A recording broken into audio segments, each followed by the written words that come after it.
மல்லையா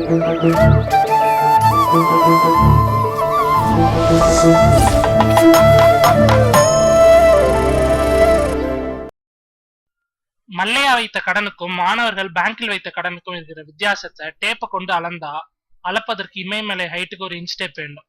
அதுவே நன்றி கடன் என்றால் அதுக்கும் மேல ஒரு மலை தேவைப்படும். அப்படி ஒரு நன்றி கடனை தான் அடிமனசிலிருந்து செலுத்துகிறார் தனுஷ். பல வருஷங்களாகவே தனுஷுக்குள்ள ஒரு டைரக்டர் விழித்து கொண்டு காத்திருப்பதே அவரது பேட்டிகளை பின்தொடர்பவர்களுக்கு புரியும்.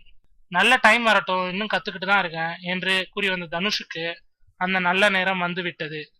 அந்த கதைக்கு யார் ஹீரோ என்கிற குழப்பம் அவர் மனதில் இல்லவே இல்லை. ஒட்டுமொத்த உருவமாக வந்து நின்றவர் ராஜ்கிரண் தான். கஸ்தூரி ராஜா கிருஷ்ணமூர்த்தியாக இருந்த காலத்திலேயே அவருக்கு ஆதரவு அளித்தவர் இந்த ராஜ்கிரண் தான். ராசாவின் மனசிலே படத்தை கஸ்தூரி ராஜாவுக்கு கொடுத்த அவரை டைரக்டர் ஆக்கிய பெருமை ராஜ்கிரனுக்கு உண்டு. அந்த பழசையெல்லாம் இப்போது நினைத்து பார்த்த தனுஷ், என் குடும்பத்துக்கு நீங்க பெரிய வழிகாட்டியா இருந்திருக்கிறீங்க, அப்பாவை எப்படி டைரக்டர் ஆக்குனீங்களோ அதே பெருமையை அவரது மகனாகி எனக்கும் தரணும் என்றாராம் தனுஷ். இந்த அப்ரோச் யாருக்கு தான் பிடிக்காம போகாது. மனம் நெகிழ்ந்த ராஜ்கிரண், எந்த தேதியிலிருந்து எந்த நாள் கால் ஷீட் வேணும் அதை மட்டும் சொல்லுங்க என்றாராம். 2 கோடி சம்பளம் பேசி பெரிய அட்வான்ஸ் தொகை ஒன்றையும் அவர் கையில் கொடுத்து விட்டு வந்திருக்கிறார் தனுஷ். ராஜ்கிரண் எந்த தேதி என்று கேட்டார் அல்லவா? நாளைக்கே, அதாவது செப்டம்பர் 7ஆம் தேதியே சென்னையில் ஷூட்டிங் ஆரம்பிக்கிறது. அப்ப வட சென்னை, அதுக்கு 30 நாள் லீவுங்கோ. வழக்கம் போல இந்த செய்தியும் நமது நியூ தமிழ் சினிமா .com இணையதளத்தின் எக்ஸ்க்ளூசிவ் தான். இதை தனியார சொல்லுமாக்கும்.